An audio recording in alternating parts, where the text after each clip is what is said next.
மூங்கில் சுமக்கும் புல்லாங்குழல்கள் அப்படின்னு என்னோட ஒரு ஹைக்கூ தொகுப்பு. 2017 அதை வெளியிட்டேன்.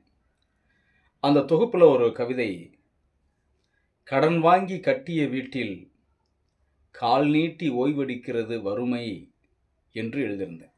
அந்த கவிதை நிறைய பேர்த்தோட கவனத்தை பெற்றுச்சு. அது வேற விஷயம்.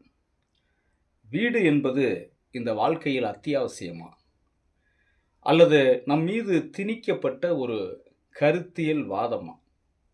வீடு கட்டினா மட்டும்தான் நீ வாழ்க்கையில் வெற்றியடைந்த மனிதன், இல்லை என்றால் எதுவும் இல்லை, வீடு இல்லாதவன் சொல்லி பரிகாசம் பண்ணுவாங்க. இப்படியான சிந்தனை போக்குகளை சுற்றம் நமக்குள்ள தொடர்ச்சியாக வளர்த்துக்கிட்டே இருக்கு.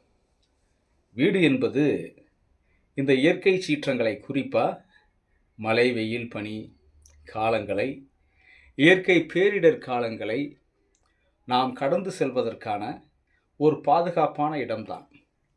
அது காங்கிரீட் கற்களால் ஆனதாக மட்டுமே இருக்க வேண்டும் என்கின்ற அவசியம் அல்ல.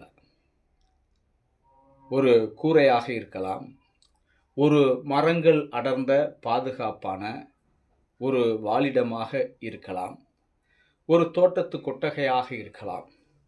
ஆமாங்க, எப்படி வேண்டுமென்றாலும் இருக்கலாம். வீடு என்பது நமக்கு மகிழ்ச்சியை தர வேண்டும். பிறர் புகழ்வார்கள் என்பதற்காக கட்டப்படுகின்ற எதுவும் வீடுகள் அல்ல. அதன் பெயர் சுடுகாடு.